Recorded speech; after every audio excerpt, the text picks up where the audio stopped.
Hello everyone, myself doctor Nisha Agarwal और आज मैं आपके लिए लेकर आई हूँ टॉपिक है मोटिवेशन। मोटिवेशन को हिंदी में अभिप्रेरणा भी कहा जाता है। मोटिवेशन हमारी दिन प्रतिदिन की ज़िंदगी में ऐसा शब्द है जो हमारे लिए रेगुलर यूज़ आता है और हम इस शब्द से, इस वर्ड से अपरिचित नहीं हैं। हर इंसान जानता है, हर एज का इंसान जानता है, हर फील्ड का इंसान जानता है मोटिवेशन क्या है। आज हम इसकी थोड़ी डीप स्टडी करेंगे, एक्चुअल में मोटिवेशन होता क्या है। मोटिवेशन एक प्रक्रिया है जो हमें किसी काम को करने के लिए प्रेरित करती है, वो एक प्रक्रिया है।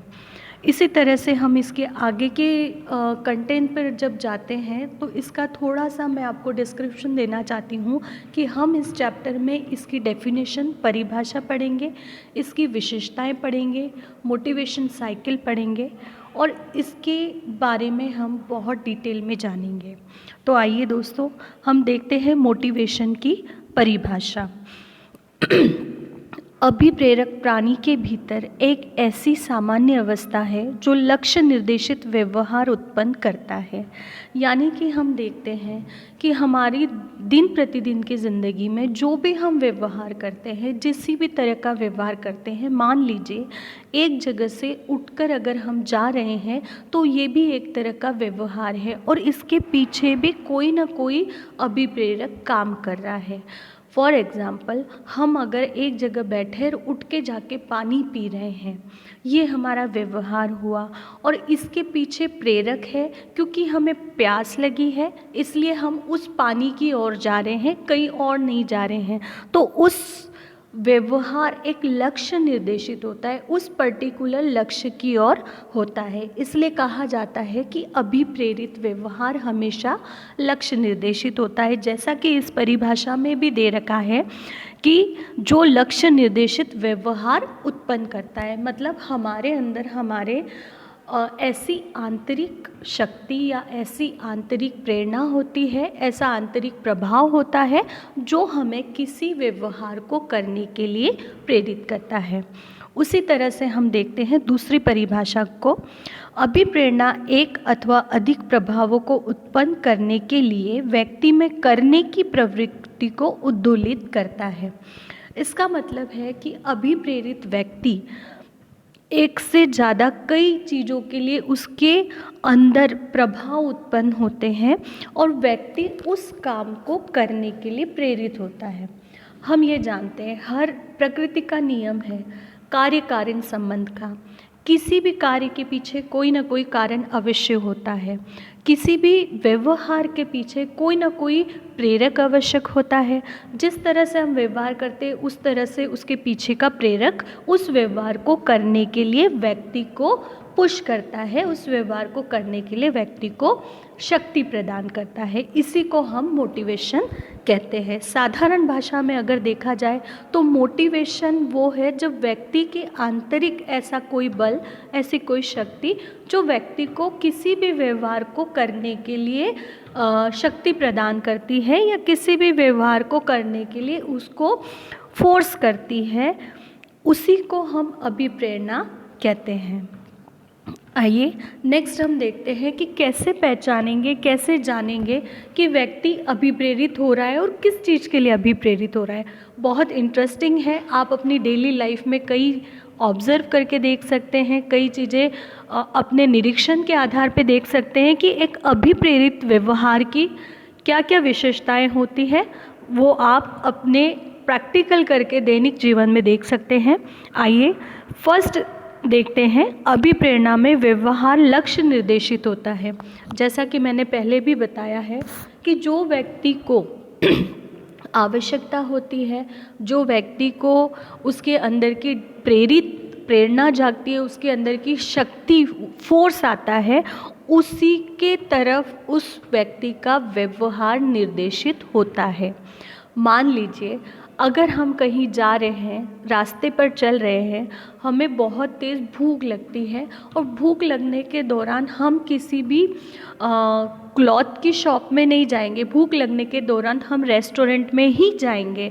इट मीन्स हमें भूख लग रही है, ये हमारी शक्ति है, अंदर से वो फोर्स कर रही है, और रेस्टोरेंट ढूंढना, खाना खाना, ये हमारा व्यवहार है। तो जो शक्ति अंदर से काम कर रही है, जो आपको उस चीज़ को करने के लिए फोर्स कर रही है, व्यक्ति का व्यवहार उसी दिशा की ओर जाएगा।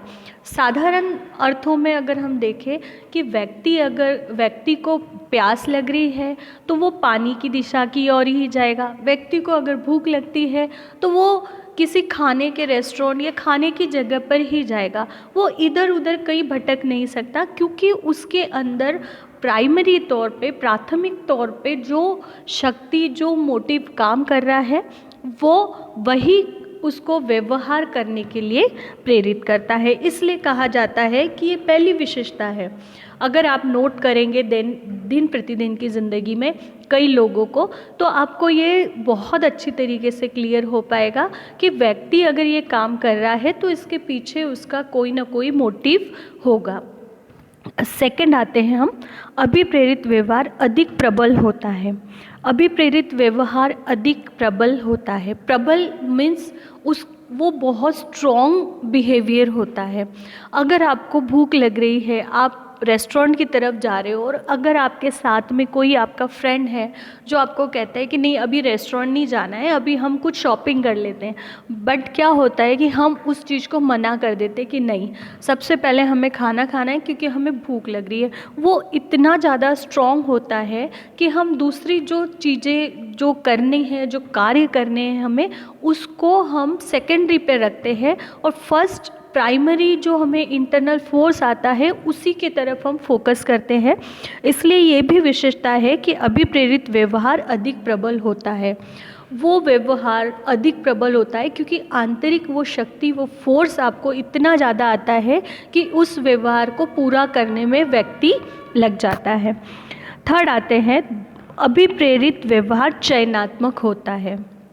बिल्कुल सही बात है, अभिप्रेरित व्यवहार चयनात्मक भी होता है। अब मान लीजिए कई बार ऐसा होता है, हम एग्जाम्पल के तौर पे इसको देखते हैं, कई बार ऐसा होता है व्यक्ति को नींद भी आ रही होती है और उसको खाना भी खाना होता है, और ये व्यक्ति के स्वयं पर डिपेंड करता है कि उसको नींद लेनी है या उसको खाना खाना है। ये इंडिविजुअल चॉइस पर डिपेंड करता है। इसलिए कहा जाता है कि अभिप्रेरित व्यवहार चयनात्मक होता है। व्यक्ति एक साथ, ऐसा नहीं है कि एक साथ व्यक्ति एक ही चीज़ के लिए अभिप्रेरित होगा, एक साथ कई चीज़ों के लिए हो सकता है। सबका लेवल अलग अलग होता है। व्यक्ति विशेष पर ये डिपेंड करता है कि वो कौन से व्यवहार को प्राइमरी पर रखे और कौन से व्यवहार को सेकेंडरी पर डाले। इसीलिए कहा जाता है कि अभिप्रेरित व्यवहार चयनात्मक होता है। अभिप्रेरित व्यवहार अर्जित व जागृत होता है। अभिप्रेरित व्यवहार हमारे अर्जित होते हैं। अर्जित का मतलब होता है कि ये हमारे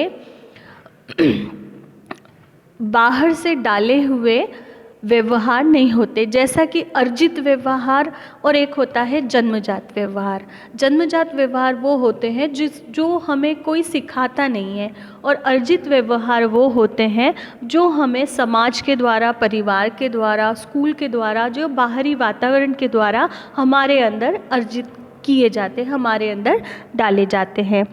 तो अभिप्रेरित व्यवहार अर्जित व जागृत होता है। अर्जित का मतलब ये होता है कि व्यक्ति जब किसी इंटरनल फोर्स पर जाता है, इंटरनल उसको शक्ति प्रदान होती है किसी व्यवहार को करने के लिए, तो वो उसके लिए एक्टिव हो जाता है। मान लीजिए आप बैठे हैं एक जगह और आपको बहुत तेज़ प्यास लग रही है।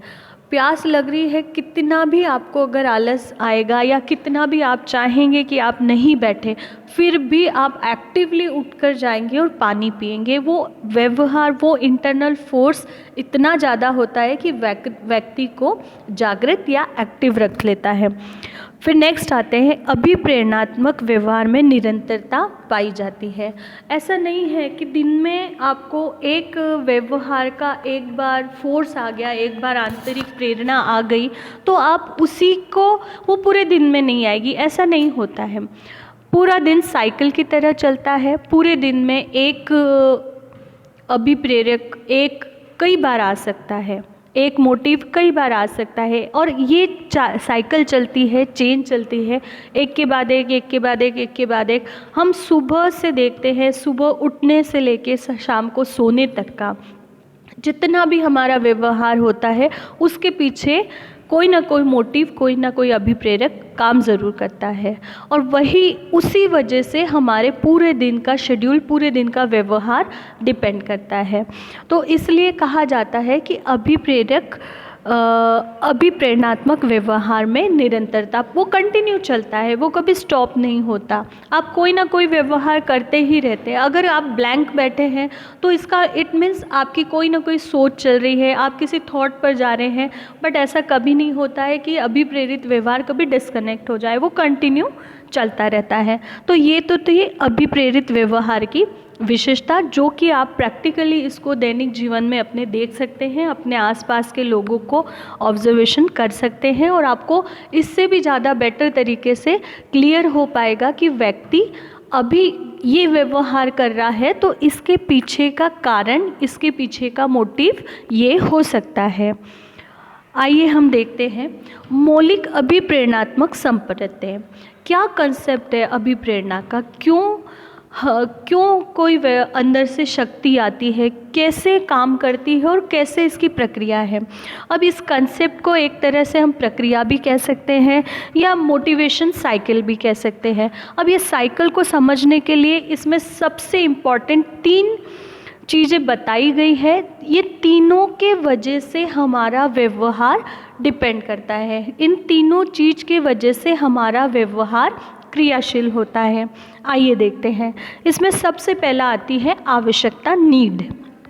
आवश्यकता इसलिए आती है कि जब तक व्यक्ति को आवश्यकता नहीं होती है तब तक वो व्यवहार नहीं करता है। हम इसको क्लास के अकॉर्डिंग समझते हैं। जैसे क्लास में बच्चे पर्टिकुलर टाइम पर आते हैं, क्लास अटेंड करते हैं और चले जाते हैं, तो इसके पीछे, क्लास अटेंड करने के पीछे उनका मोटिव है, उनकी नीड है। अगर वो नीड नहीं होती, अगर वो नीड कोई दूसरी होती तो बच्चों का व्यवहार वहाँ डाइवर्ट होता। फॉर एग्ज़ाम्पल, अगर कोई बीए का स्टूडेंट है तो बीए की क्लासों में आकर ही बैठकर पढ़ाई करेगा। अगर कोई बीएससी का स्टूडेंट है तो वो बीएससी की क्लास में जाकर ही पढ़ाई करेगा, क्योंकि ये उसकी नीड है। ये तो बाहरी होगी। आंतरिक नीड में भी ये आता है, जब तक आप पानी नहीं पीते, जब तक आपको प्यास नहीं लगती, जब तक आप खाना नहीं खाते, जब तक आपको भूख नहीं लगती। इस तरह से हम देखते हैं कि जो हमारे मोटिव्स हैं या हमारी अभिप्रेरणा है या हमारा व्यवहार है, वो सबसे पहले डिपेंड करता है आवश्यकता के ऊपर। जैसी आपकी आवश्यकता होगी उसी तरह से आपको आंतरिक प्रेरणा मिलेगी कि आप उस व्यवहार को करें। तो इसके लिए सबसे पहले आवश्यकता का होना ज़रूरी है। अगर आपको भूख नहीं है, अगर आपकी खाना खाने की कोई आवश्यकता नहीं है, तो आप कभी भी खाना खाने वाला व्यवहार नहीं करेंगे। सेकंड आता है प्रणोद, ड्राइव। जैसा कि हम इस शब्द से ही थोड़ा समझ पाते हैं, ड्राइवर, चालक।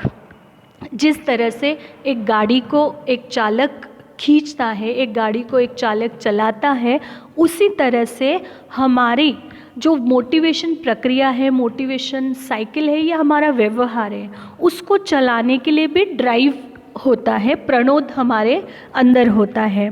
फिर आता है लक्ष्य। लक्ष्य हमारा जो व्यवहार उस लक्ष्य की ओर जाता है उसको हम लक्ष्य कहते हैं।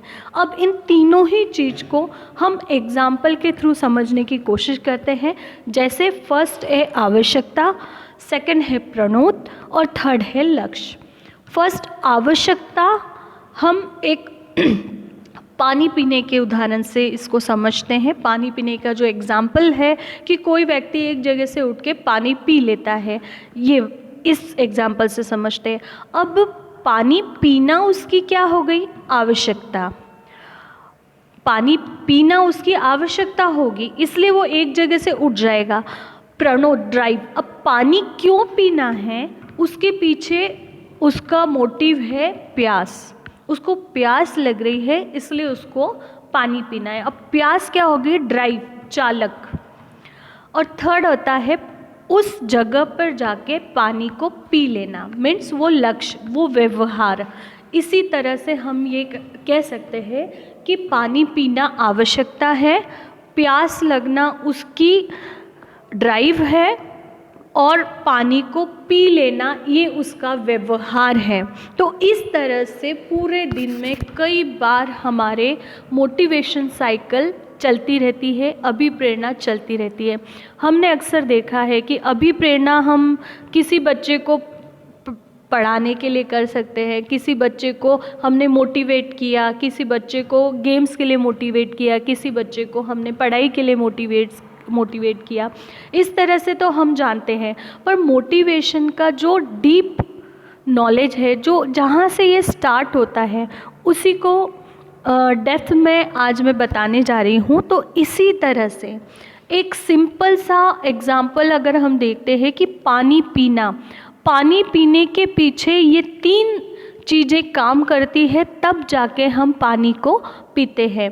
तो देखिए आप, पूरे दिन में हम कितने ऐसे व्यवहार करते हैं जो हमें अंदर से प्रेरित करते हैं, और हम उस व्यवहार को लक्ष्य निर्देशित लक्ष्य के द्वारा कर देते हैं, और इसी को मोटिवेशन साइकिल भी कहते हैं।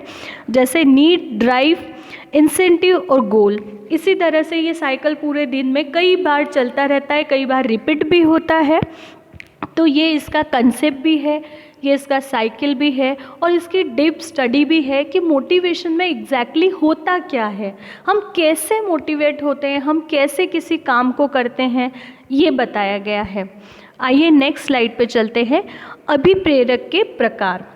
अभिप्रेरक के 2 तरह से इसको 2 भागों में बांटा गया है मुख्य रूप से। सबसे पहले आता है जन्मजात अभिप्रेरक, और एक आता है अर्जित अभिप्रेरक। जन्मजात अभिप्रेरक को प्राथमिक अभिप्रेरक भी कहा जाता है, और अर्जित अभिप्रेरक को द्वितीयक अभिप्रेरक भी कहा जाता है। जो जन्मजात अभिप्रेरक होते हैं वो बाय बर्थ ही हमारे अंदर होते हैं। जो अर्जित अभिप्रेरक होते हैं जो हमें समाज के द्वारा लिए जाते हैं। जैसे जन्मजात अभिप्रेरक में हमारे अंदर आती है भूख, प्यास, यौन, नींद, ये मल मूत्र त्याग, ये सब हमारे जन्मजात अभिप्रेरक है। इनके आंतरिक फोर्स आने पे ये व्यवहार हमको करना ही पड़ता है, और ये व्यवहार कोई हमें सिखाता नहीं है, बाय बर्थ ही हमारे अंदर ये मौजूद होता है। जैसे भूख लगती है तो भूख लगने का एहसास हमें नहीं सिखाया जाता है, प्यास लगती है, प्यास लगने का एहसास हमें नहीं सिखाया जाता है। नींद कोई भी आप काम कर रहे हो, अगर नींद आ रही है तो आपको वो फर्स्ट प्राइमरी पे चली जाती है कि नींद इतनी इम्पॉर्टेंट है, वो बाय बर्थ है, कोई सिखाता नहीं है हमें कि नींद कैसे ली जाती है। और 4th आता है यौन, सेक्स। देखा जाए तो इसको हम ना सेकेंडरी में रख सकते, इसको प्राइमरी में इसलिए डाला है क्योंकि हमारे समाज में एक व्यवस्था बनी है, उस व्यवस्था के तहत हमें इसकी पूर्ति करनी होती है। ये भी एक तरह के हमारे शरीर का एक कार्य है जो कि, और ऐसा नहीं है कि व्यक्ति इसकी संतुष्टि किए बिना जीवित नहीं रह सकता है, पर फिर भी हमारी सोसाइटी में कल्चर है, हमारी सोसाइटी समाज की व्यवस्था है, इसलिए इसको प्राथमिक इस पे लिया गया है यौन। सेकंड इस पे आते हैं हम मल मूत्र त्याग। इसके अंदर हमारे जितना इनटेक हम करते हैं बॉडी में उतना ही हमें इसको आउट भी करना होता है, और ये हमें कोई सिखाता नहीं है, आंतरिक फोर्स है, बाय बर्थ होता है। नेक्स्ट हम सेकंड उस पे जाते हैं अर्जित अभिप्रेरक या अर्जित अभिप्रेरक या द्वितीयक अभिप्रेरक, सेकेंडरी मोटिव्स। सेकेंडरी मोटिव्स हमें इसलिए कहा जाता है क्योंकि इनके पूर्ण होने पर या नहीं होने पर व्यक्ति का जीवन मरण तय नहीं है। ये हम इसलिए पूरे करते हैं क्योंकि हमें समाज ने ये सिखाया है, हम जिस समाज में रहते हैं उस समाज के द्वारा ही सीखे गए ये अभिप्रेरक है। देखते हैं पहला, इसमें आता है उपलब्धि की आवश्यकता। अब ये सवाल हमारे जहन में कई बार आता है कि व्यक्ति एक क्लास में अगर 50 बच्चे पढ़ते हैं, 50 स्टूडेंट होते हैं, उन 50 स्टूडेंट्स में से कोई एक ही फर्स्ट आता है, किसी एक के ही वो अचीवमेंट होता है, तो ऐसा क्यों होता है? सबके लिए समान अधिकार है, समान सिलेबस है, समान क्लास है, समान टीचर है, सारे फंक्शन, सारे फैसिलिटी समान है, फिर भी कोई एक बच्चा ही, एक या दो बच्चे ही फर्स्ट पोजीशन पे आते हैं। इससे हमें इसका आंसर ये होता है कि वो बच्चे में अचीवमेंट, मोटिवेशन दूसरों की अपेक्षा बहुत ज़्यादा होता है। उसका व्यवहार हमेशा इसी ओर लगा रहता है कि कैसे मैं उस पोजीशन को हासिल करूं। और ऐसा नहीं सिर्फ क्लास में, अचीवमेंट, मोटिवेशन कई लोगों में देखा गया है। जैसे कई लोग कोई अवार्ड पाना चाहते हैं और उस अवार्ड को पाने के लिए वो जो भी प्रयास है अपनी तरफ से वो सारे करते हैं। उनका एक लक्ष्य होता है, उनका एक दिशा होती है जो उनको उस काम को करने के लिए प्रेरित करती है। ऐसे व्यक्तियों में हम देखकर कह सकते हैं कि इनमें उपलब्धि अभिप्रेरक बहुत ज़्यादा मात्रा में होता है, दूसरों की बजाय। होता सब में है पर उसका लेवल कम या ज़्यादा हो सकता है। दूसरे इस पे आते हैं संबंध की आवश्यकता, नीड ऑफ एफ्लिक्शन। संबंध की आवश्यकता का मतलब होता है कि हम सब सामाजिक प्राणी हैं, हमें हर तरह के रिलेशन, हर तरह के संबंध की आवश्यकता होती है। हर इंसान एक दूसरे से अलग है, हर इंसान को संबंध की आवश्यकता होती है, परंतु कोई इंसान के संबंध बहुत अच्छे बने रहते हैं, लंबे समय तक रहते हैं और वो नई जगह पर जाने पर भी संबंध बना लेते हैं। कई लोग ऐसे होते हैं जिनके संबंध बहुत कम होते हैं, बहुत जल्दी घुलते मिलते नहीं हैं, बहुत जल्दी एक दूसरे को जान नहीं पाते या बहुत नई परिस्थिति में अपने आप को समायोजित नहीं कर पाते। ये व्यक्ति विशेष पर डिपेंड करता है। और जो व्यक्ति जल्दी से घुल मिल जाता है, सब लोगों से बात करता है, जल्दी से उसके रिलेशन बन जाते हैं और एक व्यक्ति के कई रिलेशन होते हैं, तो उन रिलेशनों के आधार पे हम कह सकते हैं कि इस व्यक्ति में संबंध अभिप्रेरक अधिक है। उसी तरह से हम कहते हैं सत्ता एवं स्तर की आवश्यकता, पावर एंड स्टेटस। कुछ व्यक्ति होते हैं जो अचीवमेंट अभिप्रेरक होता है, वो अचीवमेंट के लिए काम करते हैं। कुछ व्यक्ति होते हैं जो संबंध की आवश्यकता वाला अभिप्रेरक होता है, वो संबंध बनाने में जुटते हैं। तो कुछ व्यक्ति सत्ता और अपने स्टेटस उसके बनाने में पूरी ज़िंदगी निकाल देते हैं। उनका अंदर से उनको फोर्स आता है, उनके अंदर एक लीडरशिप क्वालिटी होती है कि अपने पावर के तहत वो लोगों को डोमिनेट करके रख सके। आपने देखा होगा कई क्लास में एक दो बच्चे ऐसे होते ही हैं जो दूसरे बच्चों को कंट्रोल करके रखते हैं अपने पावर के थ्रू और अपने स्टेटस के थ्रू। तो इन बच्चों को देखा जा सकता है कि इन बच्चों में पावर और स्टेटस मोटिव अधिक मात्रा में है। फिर नेक्स्ट आता है आक्रमणशीलता की आवश्यकता, need of aggressive. Need of aggressiveness में क्या होता है कि कोई बच्चा है बहुत जल्दी गुस्सा हो जाना, बहुत जल्दी गाली गलौज करना, हाथ पैर चलाना या किसी को मारना धमकाना, ये इस तरह का जो आक्रामक व्यवहार होता है उसको हम कहते हैं आक्रमणशीलता की आवश्यकता। ये इसलिए व्यक्ति में होता है कि व्यक्ति को उसने वही देखा होगा, आक्रामक व्यवहार ही देखा होगा और वो जल्दी से उस चीज़ को करना चाहता है। किसी ने उसके अंदर ये हैबिट बन जाती है, उसके अंदर से ये फोर्स आता है कि किसी को चोट पहुंचाई जाए, किसी से गाली गलौज की जाए और इसको करके उसको एक सेटिस्फैक्शन मिलता है।